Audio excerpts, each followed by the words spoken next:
Hey y'all, I am so hyped to be here with you again. This is your girl A Dub, and we're talking about sex in our 60s. We're going to keep it moving because I have plenty to say about my saga as it has been moving along in these last 2.5 or two-ish years or whatever. So I've been kind of categorizing these gentlemen, and today's episode is going to be something's just not quite right. Not quite right. That's going to be the episode.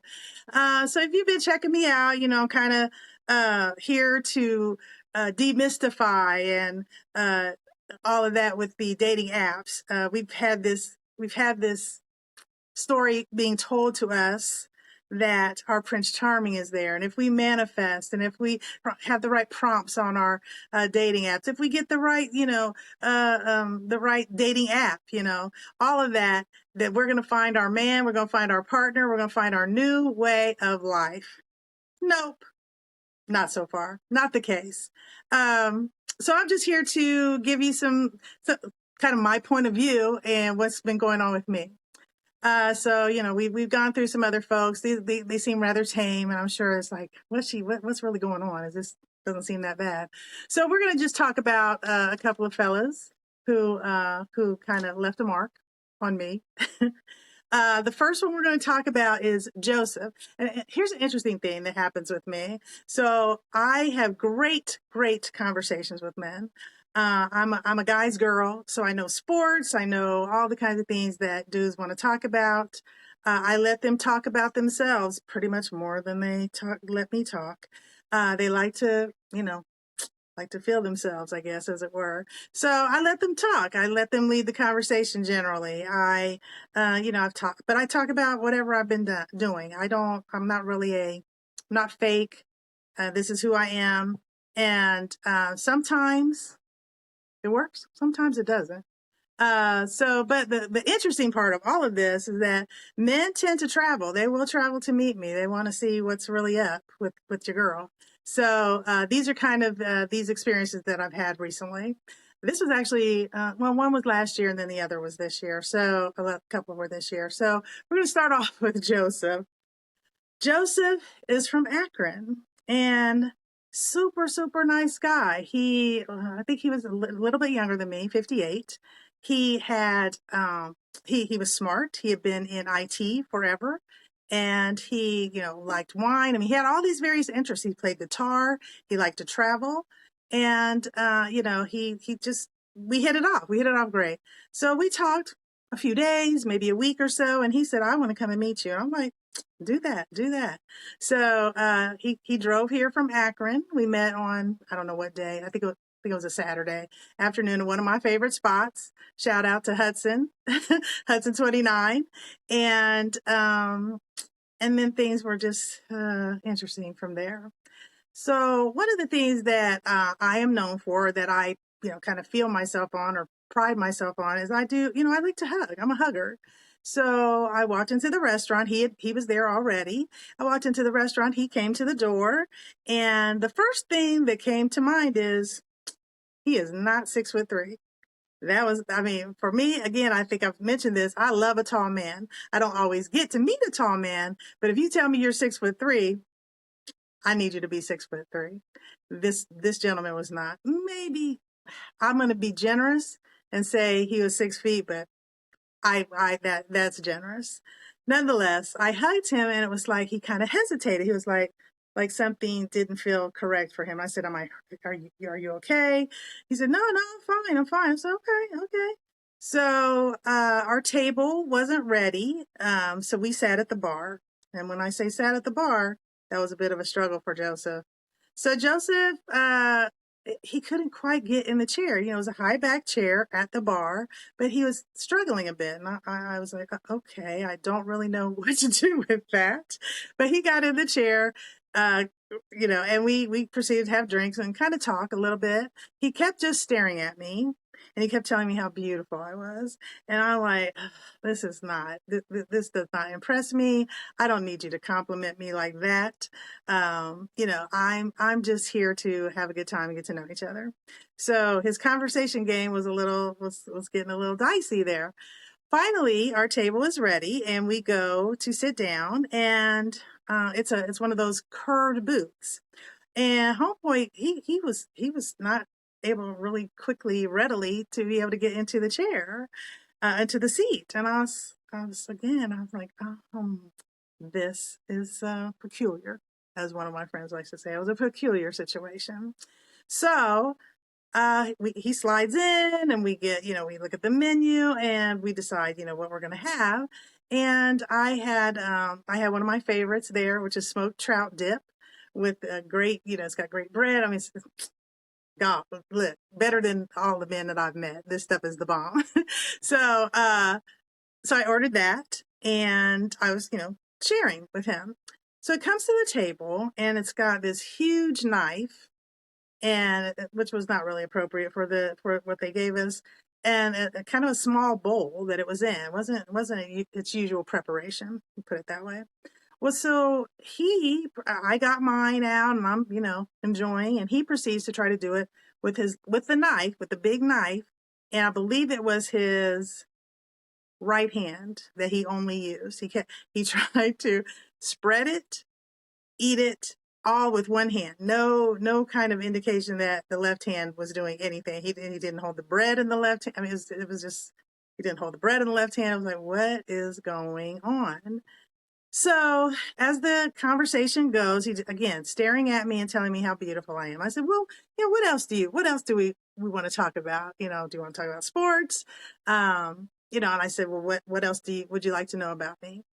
And he looked at me and he said, is that your real hair color? I'm like, I don't even know what my hair looked like. As you can see, I change hair. Us sisters, we change hair like we change drawers. So I don't know what my hair looked like that day. But what? That's the best you've got. Okay. And so we kept talking. I said, well, where am I from? Do you remember where I said I'm from? He said, you're from California. I said, no, I'm not. I'm like, we've had this conversation, et cetera, et cetera. So we talked, and it just was getting weird. He said, can I put my arm around you? I thought, okay, sure. So he was able to do that. Our food came. He had ordered ribs, which this place isn't really the rib spot, but okay. And order what you want, you're buying. And I had, I think, soup and a salad or something. I can't remember exactly what it was, because the part that just totally threw me for the rest of the day was and he had on a really, really nice running suit. It was Ralph Lauren. It was white, all the various stripes, matching shoes. I mean, dude, look, he was geared up. Looked good. Looked really good, right? But two things. Teeth. I'm a tooth girl, and homeboy's teeth were not together. I can't describe it, and I'm not going to be mean. Just suffice it to say that his grill was not up to par, not something that I would have been able to work with, put it that way.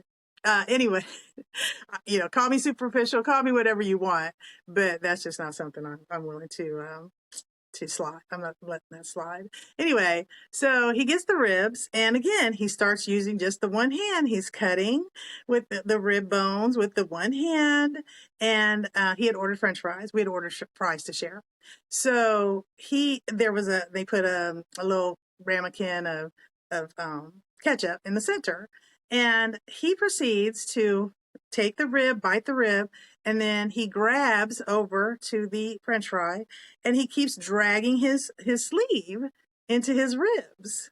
And so there's barbecue sauce on his sleeve, and I'm looking, I'm trying to see, I'm not going to help him. I don't know what his deal is, but something's up. So he proceeds to, do this. I said, hey, you're getting barbecue sauce on your sleeve. And he looked at the sleeve, and he proceeded to lick it off. Yes, you heard me right. He licked it off of his sleeve. That was basically it for me. I was done. I didn't even know how to respond. I was so shocked. I was flabbergasted. I was all the things, y'all. And he didn't have a problem with it. Clearly he wouldn't. Why would he do it? I mean, of course he didn't have a problem with it. That's probably his MO. Because I don't think he was using a napkin either. So I don't know he had told me that he had had an injury maybe a couple of years ago, and broken limbs, whatever. So I'm like, okay, well, maybe, I guess that's still impeding him, but he made no mention that he had any issues with being able to, move about, readily, easily. So I was done. I said, okay, I'm gonna I said I'm gonna go to the restroom, and then let's pack it up. Let's wrap it up. Um, so he says, as we're walking out the door, he said, "Hey, I got a handicap spot." And I have a sticker too. I mean, he was just so excited to tell me he had a handicap spot. I was like, okay, this explains a lot. Um, yeah, so Joseph, and he bought me, he was a really, really nice man, y'all, but just not a fit in any way, shape, or form. And not even close to what I had been taught, the dude I had been talking to. There was no indication. Again, I don't know what happens to these cats when they get out in the real world, but once they get in front of me, at least, they just lose their shit. And that was his case. He did buy me some beautiful wine. I'm not a wine drinker, but he bought me 2 bottles of wine. They were expensive, $25. I guess that's expensive. $25, $50 he spent on wine for me. So, very generous, very kind, but no, that's a no for me, dog. I can't, again, I am superficial. I'm sure people are superficial regarding me. He wasn't telling the truth about a whole lot of stuff. And B, I don't want to be, I'm not a nurse. I don't want to be a nurse. I don't even want to pretend that I'm going to be a nurse, especially starting out. So Joseph, it was a nice meeting, but no, nothing there. No, there, as I like to say. No, there. Okay. So, next guy who decided that he wanted to travel to meet me, his name was Frederick. And Frederick was super cute, very cute, fine, in fact. Handy guy. He was a contractor, so he does electricity. He, he does the electrical. He does the actual build out of basements. I mean, he does all the things. And so his picture, like I said, he looks really, really cute. He was on point. I think he suggested, but I was trying to go out of my comfort zone and date a little bit shorter guys because my daughter told me that I'm being too picky and I'm leaving out a pool, not all the people in the pool, if I, only look for 6 foot and up. So I'm like, okay, I'm gonna give him a shot. I believe Frederick was 5'8". And okay, I'm 5'7", so all right, same height, a little bit higher, a little bit taller, fine. So again, had great conversations. He was funny. He had all these various stories to tell. He was from Indianapolis. He was like a Jamaican in terms of the way he works. He was a barber. He was a DJ. He played in his church band, and he did his contractor work, right? So, uh, he wanted to come and meet me, but things just, kind of, things did not line up correctly. Things were not aligning. The first situation, he wanted to come and meet me on a Saturday, and he called me first thing in the morning, said he was having car trouble. And as the day went on, and he's saying, I'm going to make it there. And I'm like, all right, okay. It's a 3-hour drive. Now, he didn't know that. He didn't pay attention to that at the time. And I'm like, you're using the GPS. I'm pretty sure, but come to find out, he's never been anywhere really outside of Indianapolis. He had never really traveled. So he didn't know. He'd never seen the ocean. I mean, all of these things, but that's just not a well-rounded person, in my opinion. And I need a well-rounded person, but nonetheless, so Saturday was a wash. He did not show up, which kind of pissed me off a bit because, I'm here, I'm in my gear, I'm looking cute, all the things, did my makeup, all the things that we have to do to be presentable, to our gentlemen callers, right? So we make a plan for the next day, and he gets there, I guess, to the restaurant. We went to, Cooper's Hawk, another one of my favorites. Food's always consistent. There's something for everybody. It's hard to beat. Nonetheless, so we decided to meet there. Well, I'm checking us in. I didn't see him, and he walked up behind me, and he kind of put his arm around me, and he was so skinny and short, and I felt like I felt like an ogre next to him. He was super cute, and again, very nice, but I mean, skinny. If that man weighed 140 pounds, I'd be shocked. And I'm telling you, I weigh more than 140 pounds. I do not want to, I just can't. I can't do, I can't date a guy who's that short. So he was kind of already off the mark.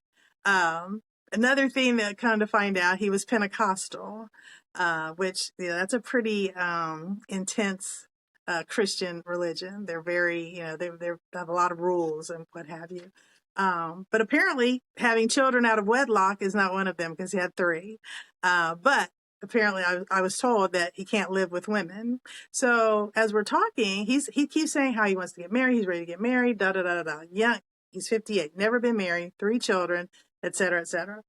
So I was like, well, have you ever, lived with a woman? Have you ever been with, any time? He said, no. I said, and you think you're going to just marry somebody? You're just going to show up and get married? He said, yeah. He's like, I don't really like the women in Indianapolis, and I thought I'd, step out of my comfort zone, et cetera. I said, okay, well, good luck with that. And as the dinner progressed, everything was great. But I it just wasn't a fit. I felt uncomfortable. He was not my type. And he was, for a couple of reasons, but, off the dome, he was too small. He was tiny. I felt like I was going to crush him if I did anything. I like to feel like my man can get me out of harm's way. That's kind of my divining line, is, if something were to go down, can he get me out of the way, and can he stand up for me, not that I'm a shrinking violet and I can't take care of myself, but that's just kind of in my mind, like what can this, how would he perform in that regard? And sitting next to him, I mean, he had on shorts that one of my thighs probably would have filled up the entire shorts. I mean, all these things. And again, I really felt bad because he was a nice guy. But there were, that just wasn't going to be a fit. We took pictures because I wanted people to see. I don't have them to show, but I wanted my friends to see. And of course, they kind of thought I was being shallow and da da da da, whatever. I ain't trying to be with this man. So, but I did. He likes bigger women. And he said that. He's like, look, your size doesn't bother me. I said, look, it's not about you. It bothers your size bothers me. My size bothers me with you. But we had a good date. He was very sweet. And I squashed it from there. I was like, I just can't. I can't do it.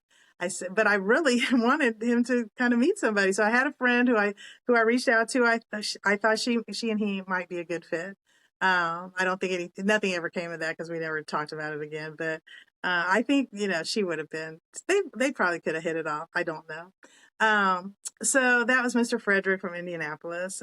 Very sweet guy, very industrious gentleman, relatively smart, all the things, but just not for me. Not for me.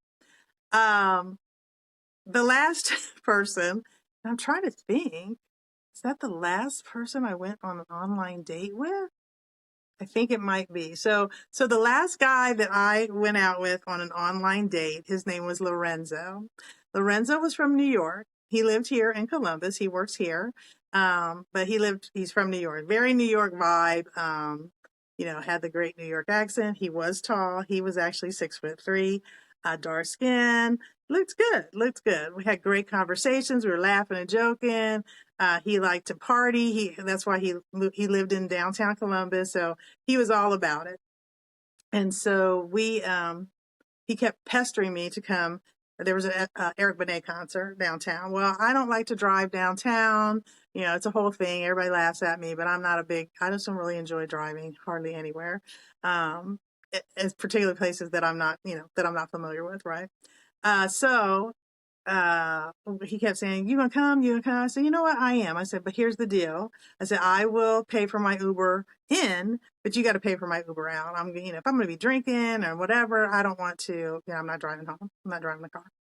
So, so we did that and he agreed and I got down there and it was still daylight. It was summer, time and still daylight, nice day, great day.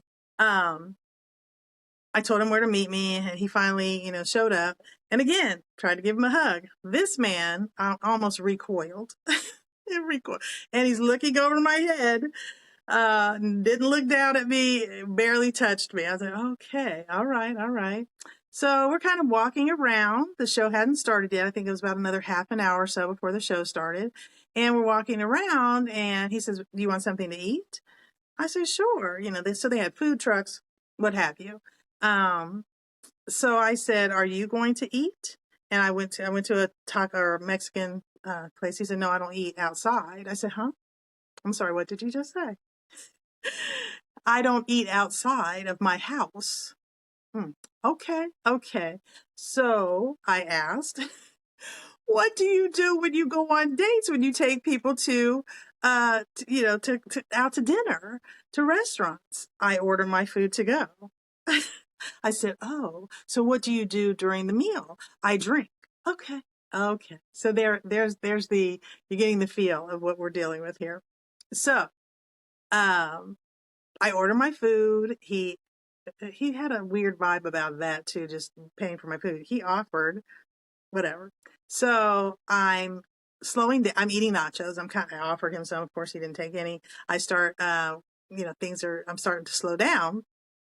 And we're up at the front waiting for the concert to start. So they had a nice lid. I put everything away.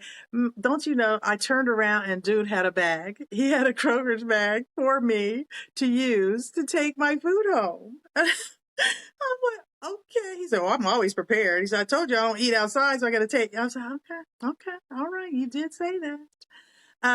So I had a bag very conveniently. Lorenzo, boy. One other thing that was odd about Lorenzo is that he wouldn't take selfies. Everything was videotaped. So he videoed every single moment of the concert. He videotaped he and I talking. He videotaped, his self doing selfies, showing off this jewelry that he just fell in love with, it wasn't nice jewelry, but it was diamonds, but it wasn't nice diamonds. Also his dress was a little odd. His clothing was a little odd. He had on like businessman shoes. It was hot outside. He had on these hot ass pants and what have you. But hey, come as you are. I'm good. So as the night progresses, again, he's recording it's Eric Benet. So it was a great concert. Dude was on point. You ever get a chance to see Eric Benet live, do it. He's worth it. And it was free. So there you go. So the concert was over, and he met a couple of my friends. I ran into an old friend, and he seemed relatively normal, what have you. He held up okay. So I'm like, okay, well, what are we doing? And he's like, "But do you want to go get a drink?" I said, "Sure." I said, "But it's getting late."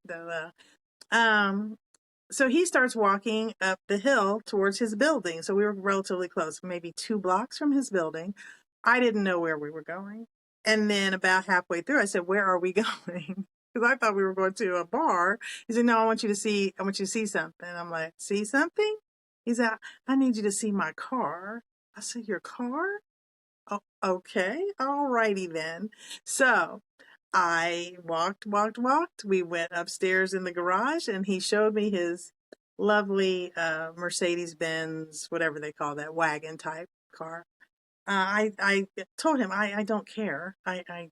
Absolutely don't care about cars. I like cars, but they are a mode of transportation. I don't understand. I don't think I'd ever spend that kind of money.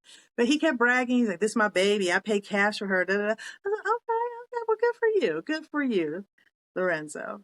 So then he takes me to the car, and I'm like, oh shit. I didn't know what was going to happen, so I'm not going anywhere near getting in this car.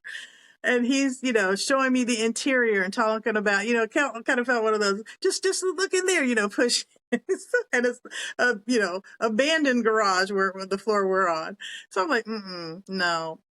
Anyway, my smart ass, he's talking about how clean it was and da da da. So I I took my finger, I white gloved it. I said, looks like she needs a bath. He looked at me like, "I just got my car washed." I was like, "Oh," I said, "Well, you might want to get it redone again." Now, of course, that was kind of mean, but he was getting on my nerves at this point. Like, I don't even know what's happening with this cat. So, all that being said, we ended up at a bar. He loves bars because you know what? He's a drunk. I mean, he's a drunk. He came with his own. He came to the show with a huge container of liquor, and he came in and bought a drink. And this, I didn't have a drink. They know his name. All of this at this place that we went to. And that was it. We ordered an Uber. He barely looked at me, and he got me in, and boom, that was it. Done. Nada. Bye. Nothing. He didn't say a damn word. Just got me in the car and get the fuck out. That's basically where he was. So that was it. And I never heard from him again. So once again, the adventures in dating, sex in our 60s, ain't a whole lot of sex going on, girls. Let's just be clear with that. I don't know if that matters to you. It matters to me, but thus far, nope, and a no. So that's episode 3. I really am enjoying this. I hope you guys are too. I want you to, we're going to do more stuff. I've just got a couple more stories to tell. I hope you're enjoying them. I know I'm crazy, and but it's been a blast. It is a blast, and I hope that we can that you'll still check me out. And we'll get into some other stuff here shortly, but I really appreciate y'all. I love y'all, and talk to you soon. Bye.